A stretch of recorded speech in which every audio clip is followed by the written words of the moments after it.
Hey, Brixel! New low-level tutorials, a cash grab disguised as a kitten, and are we gonna see Living World Season 6 anytime soon? Welcome to Last Week in Tyria. Before we get into the Guild Wars 2 news, I'd like to thank everyone for the overwhelming support our new format has been receiving. If there's any Guild Wars 2 news you'd like us to talk about, feel free to leave it in the comments, or hit me up on Twitter at brixelyt. If you'd like to support the channel, you can do so for just $1 a month, like these lovely people over on Patreon. Don't forget to ding the thing if you haven't already. Also, I didn't want to say anything, but I heard the like button has been hanging out with your ex. Yeah, apparently they've been saying stuff about you. Look, I don't normally condone violence, but I'll look the other way if you want to backhand it. Alright, let's just jump into it. So, one of Guild Wars 2's biggest issues is the new player experience. Yeah, some people enjoy it, and that's great. I certainly enjoyed it back in 2012. But the truth is that I know far more people who have bounced off the early game than I do those who have stuck with it to level 80 and beyond. The thing is, if the game did a better job of explaining what it actually is, I know there'd be a far higher new player retention rate. And yeah, I don't think this is a secret from Ain't either, cause from what I can tell, there seems to be a heavy push towards getting a fresh, shiny new player experience into players' hands before the Steam release later this year. The new player experience changes have been coming in incrementally, most notably with the reintroduction of Living World Season 1. Clearly an effort to get new players acquainted with the story. There was also the updates to low-level world bosses that we spoke about last week, seeing the re-release of the Great Jungle Worm, Shadow Behemoth, Svanir Shaman Chieftain, and Fire Elemental world bosses. Each saw new mechanics added, including skill telegraphs and defiance bars, which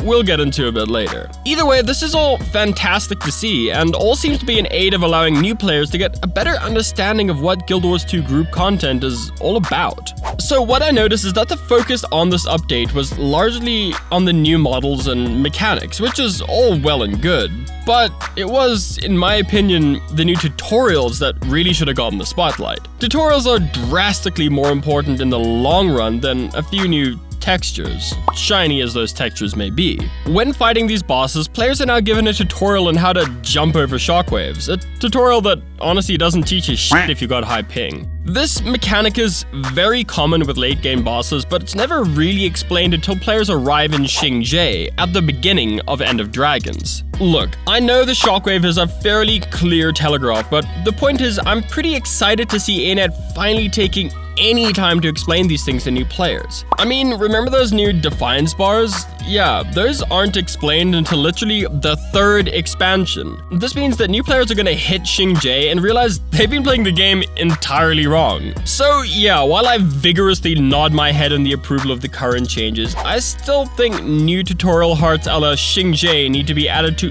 every single level 1 zone before the Steam release. Alrighty, next up is the inevitable introduction of Jadebot Skins.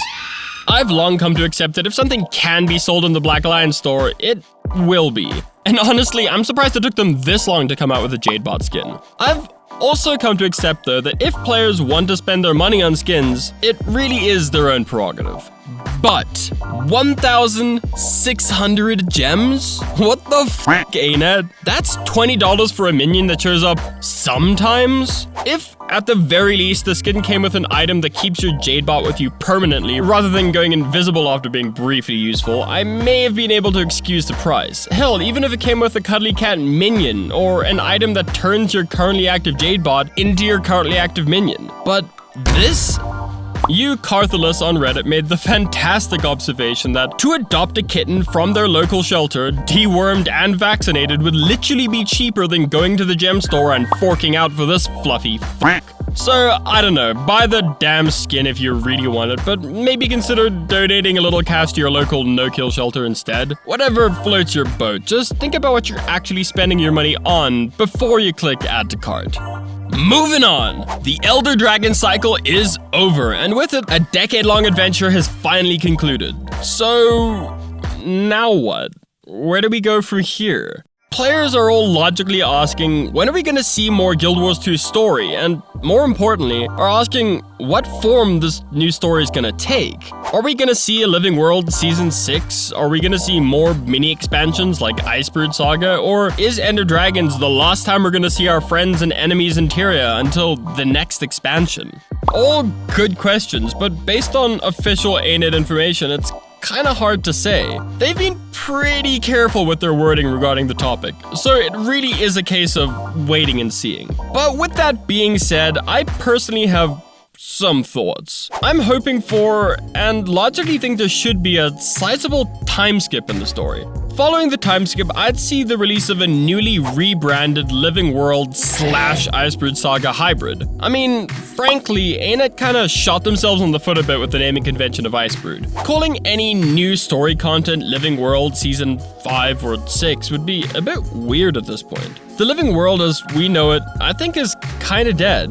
But I do also believe that it'll be replaced by something almost identical. The point I'm getting at is that any new story content is gonna have to, at least to some extent, soft reset the story. So Season 6 or 5 or whatever they end up calling it will become the de facto jumping in point for new players. And while we don't know what this content will be just yet, I think we can speculate about a time frame. Now this is just speculation, so hold on to your vitriol if my predictions are wrong. So, with 2 more Living World Season 1 episodes yet to be released, I don't see episode 5 coming out anytime before November. I also certainly don't see them releasing any story content other than Season 1 before then. So with all this in mind, I think it's safe to guesstimate that the new Chronicles of the Commander will start sometime in February or March of 2023.